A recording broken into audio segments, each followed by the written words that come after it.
Hello दोस्तों, कैसे हैं आप सब। दोस्तों आज मंगलवार है, बट आज जो निफ्टी ने किया वो मंगलमय नहीं हुआ।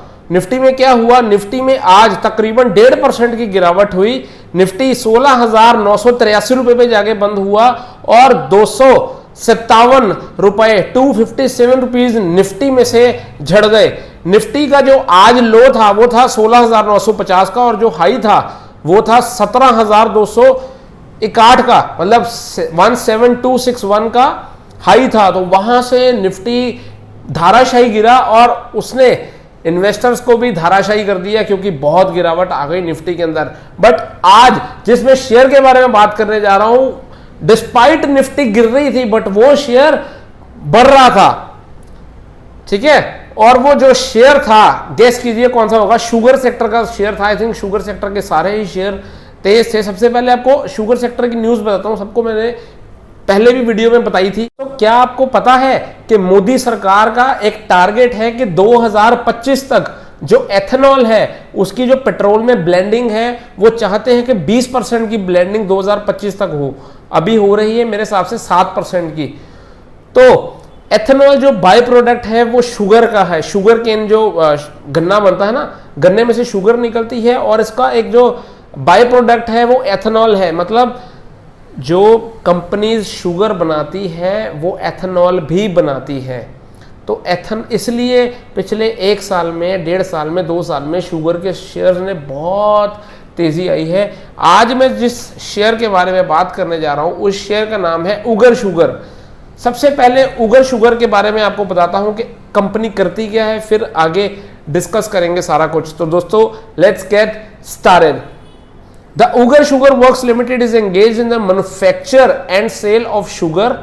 शुगर की मैन्युफैक्चरिंग और सेलिंग करते हैं। Industrial and portable alcohol, alcohol की भी करते हैं। And generation and distribution of electricity, तो इलेक्ट्रिसिटी के कारोबार में भी है।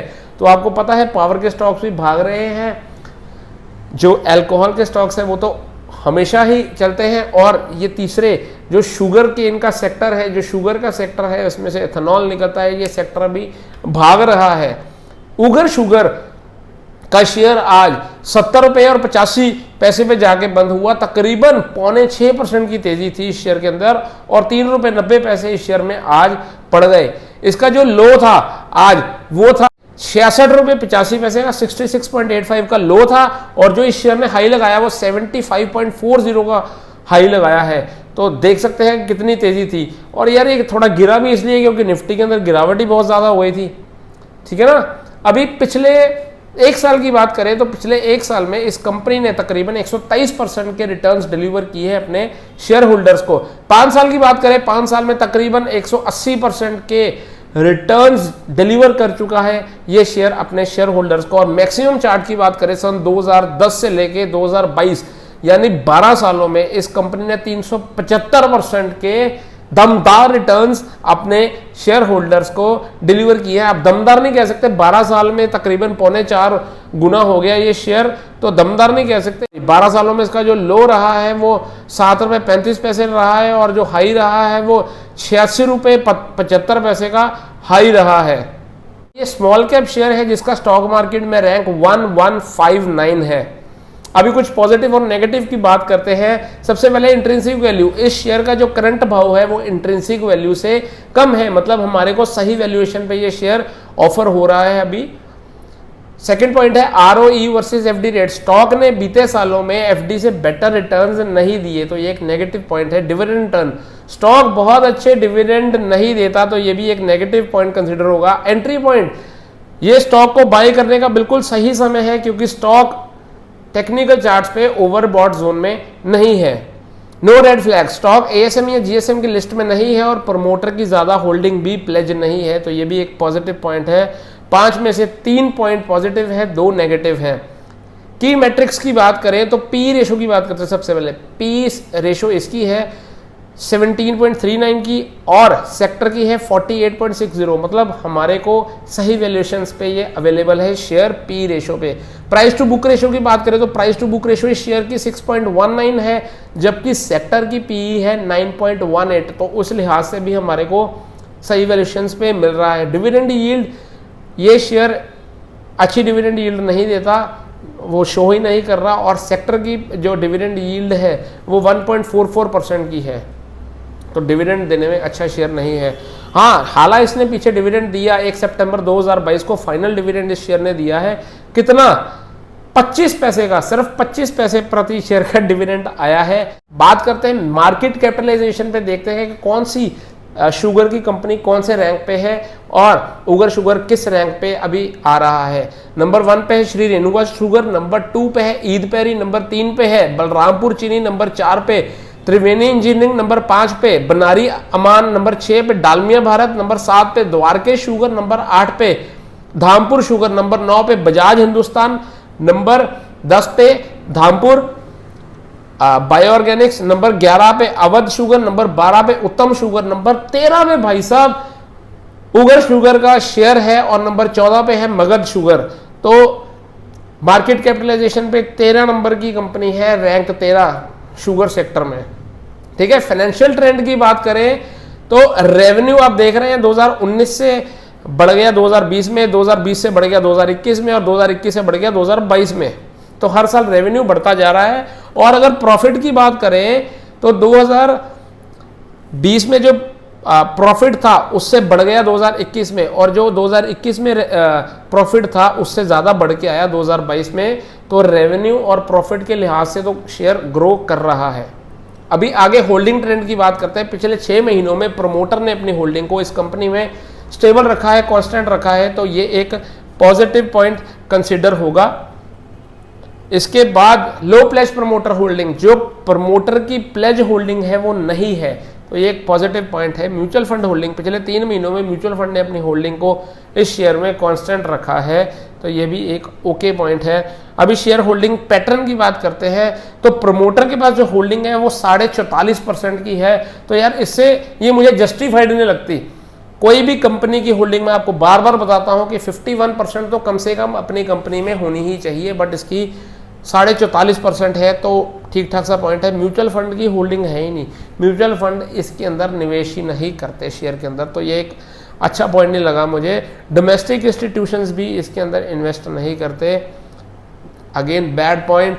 फॉरेन इंस्टीट्यूशंस ने थोड़ा रुझान दिखाना शुरू किया है, 0.31% की होल्डिंग फॉरेन इंस्टीट्यूशंस के पास है, और सबसे ज़्यादा होल्डिंग इसके पास है रिटेलर्स के पास, 55.17% की होल्डिंग रिटेलर्स के पास है। और उन रिटेलर्स में से मैं भी एक रिटेलर हूं। डिस्क्लेमर दे रहा हूं कि मेरे पोर्टफोलियो में ये शेयर पड़ा हुआ है, तकरीबन यही 70 रुपए के लेवल पे पड़ा हुआ है, और बट आपको मैं कोई भी बाइंग की रिकमेंडेशन नहीं देता। अगर आप इसको बाई करना चाहते हैं तो अपने फाइनेंशियल एडवाइजर से एडवाइस लेके ही काम कीजिएगा, मैं आपको कोई भी रिकमेंडेशन नहीं दे रहा। शेयर होल्डिंग हिस्ट्री देखते हैं फॉरेन इंस्टीट्यूशंस की। एक चीज मुझे ये चलेगी कि सितंबर 2021 में फॉरेन इंस्टीट्यूशंस के पास ये शेयर था ही नहीं। दिसंबर 2021 में 0.03% का स्टेक ले लिया फॉरेन इंस्टीट्यूशंस ने। मार्च 2021 में 0.18% का शेयर था, और जून 2022 आते आते फॉरेन इंस्टीट्यूशंस का शेयर इस कंपनी में 0.31% हो गया। मतलब धीरे धीरे करके फॉरेन इंस्टीट्यूशंस अपनी होल्डिंग बढ़ा रहे हैं शेयर में, तो ये मुझे अच्छा पॉइंट लगा। दोस्तों अब मैं आपको लेके जा रहा हूं टेक्निकल चार्ट पे, और टेक्निकल चार्ट पे देखते हैं कि क्या ये शेयर में बाइंग करनी चाहिए, अगर करनी चाहिए तो किस रेट पे करनी चाहिए, स्टॉप लॉस क्या होगा, टारगेट क्या होगा, सब कुछ बताता हूं। सबसे पहले ये चार्ट देखिए, ये चार्ट में आप गैस कीजिए, मैंने एक पैटर्न बनाया है, ये कौन सा पैटर्न है, ये आपके लिए होमवर्क है। कृपया करके वीडियो को पॉज करके कमेंट बॉक्स में मेरे को बताइए, दिल पे हाथ रख के झूठ नहीं बोलना। दोस्तों ये जो पैटर्न है वो सिमेट्रिकल ट्रायंगल का पैटर्न है, और इसमें आज ब्रेकआउट हुआ, बहुत अच्छा ब्रेकआउट हुआ था, पर जाते जाते जो कैंडल है वो छोटी हो गई, शैडो ज्यादा रह गई, बट फिर भी ब्रेकआउट तो है ये। अभी इसको आने वाले 1-2 दिनों में हम देखेंगे। देखो ब्रेकआउट हुआ 68 के लेवल पे, ठीक है, और जो करंट भाव है वो 70 रुपये 85 पैसे है, तो ब्रेकआउट तो हो गया, बस थोड़ा वेट करना पड़ेगा हमारे को। आने वाले दिनों में ये जो सिमेट्रिकल ट्रायंगल है उसके बेसिस के ऊपर जो मेरे को टारगेट दिख रहा है वो दिख रहा है 82 रुपीज से लेके 83 रुपीज का टारगेट आ सकता है, अगर शेयर 68 67 के लेवल से ऊपर रहता है तो ब्रेकआउट हो गया है और ऐसा लगता है कि इसके आने वाले दिनों में टारगेट अच्छे खासे देखने को मिल सकते हैं। श्योरिटी कुछ नहीं होती मार्केट में, वैसे भी ये स्मॉल कैप शेयर है। सेकंड, जो ये पैटर्न बन रहा है, ये देखिए एक और पैटर्न दिया मैंने आपको, फिर गेस कीजिए कौन सा पैटर्न है दोस्तों। ये पैटर्न है डिसेंडिंग ट्रायंगल का। सेम लेवल्स, सेम ब्रेकआउट के लेवल 68 पे ब्रेकआउट हुआ, टारगेट जो है 83 से 84 का है और इसकी एक्सप्लेनेशन भी मैंने आपको दे रखी है। देखिए नीचे की लाइन सपोर्ट लाइन है, साइड की रेजिस्टेंस की लाइन है, ब्रेकआउट हुआ, टारगेट आएंगे, बिल्कुल सेम वैसा ही। तीसरा ये पैटर्न है, अब ये गेस कीजिए कौन सा पैटर्न है दोस्तों। ये पैटर्न है फॉलिंग वेज का। तो ये भी सेम चीज दर्शा रहा है कि इसके अंदर ब्रेकआउट हुआ और ब्रेकआउट मतलब ब्रेकआउट इसका पहले का हो चुका है, अभी ब्रेकआउट नहीं हुआ इसका, बट टारगेट तो वही है, वही टारगेट है 82 से लेके 83 रुपीज का। जिसके पास ये शेयर है वो थोड़ा वेट कर सकते हैं और जिनके पास नहीं है वो कल के दिन का वेट कीजिए, देखिए कि ब्रेकआउट टिकता भी है या नहीं। अगर नहीं टिकेगा तो मत लीजिएगा, बट अगर टिकता है तो आप जरूर इसके अंदर बाइंग कर सकते हैं। अभी एक और चीज है कि 82 83 के लेवल्स पे रेजिस्टेंस का जोन भी है, मतलब जो टारगेट है ना वहां पे जाके एक बार शेयर रुकेगा, उस लेवल को रिस्पेक्ट देगा और अगर आगे निकलना होगा रिस्पेक्ट देके धीरे से फिर ऊपर को निकलेगा। उसके लिए फिर मैं एक और वीडियो बनाऊंगा, पहले वो लेवल्स आ जाए फिर आगे देखेंगे। और ये देखिए, ये इसमें क्या है कि यार ये शेयर में गोल्डन क्रॉसओवर हो रखा है। कब से? 2020 के जून महीने में इसका गोल्डन क्रॉसओवर हो गया था, मतलब 50 डे की मूविंग एवरेज 200 डे के मूविंग एवरेज से ऊपर आ गई थी, जो कि बहुत पॉजिटिव माना जाता है, बहुत पॉजिटिव माना जाता है किसी भी शेयर के लिए।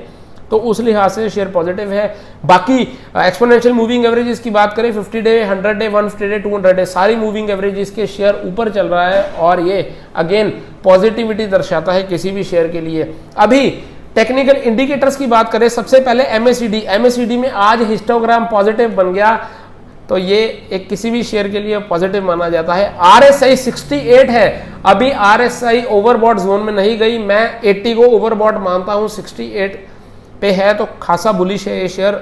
वॉल्यूम की बात करें तो पिछले 3-4 दिनों से इस शेयर में बहुत अच्छी वॉल्यूम आ रही है, बट दिक्कत कहां पे है? दिक्कत है डीएमआई में। डीएमआई होता है डायरेक्शनल मूवमेंट इंडेक्स और इसके अंदर जो एडीएक्स की लाइन है जो कि स्ट्रेंथ दर्शाती है, जो कि ब्लू लाइन है, उसके अंदर स्ट्रेंथ नहीं आया यार। उसके अंदर स्ट्रेंथ ठीक ठाक है, मतलब 22 पे है।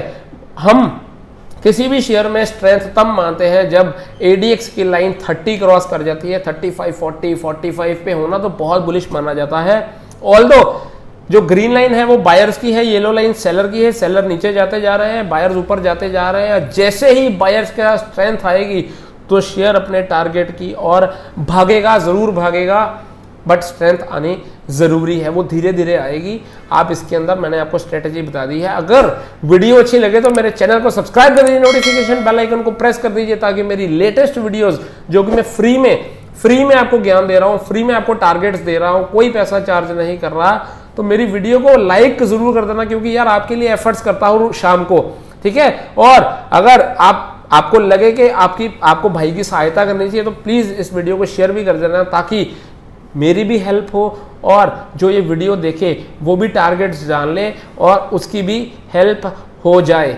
थैंक यू दोस्तों, लव यू, बाय बाय।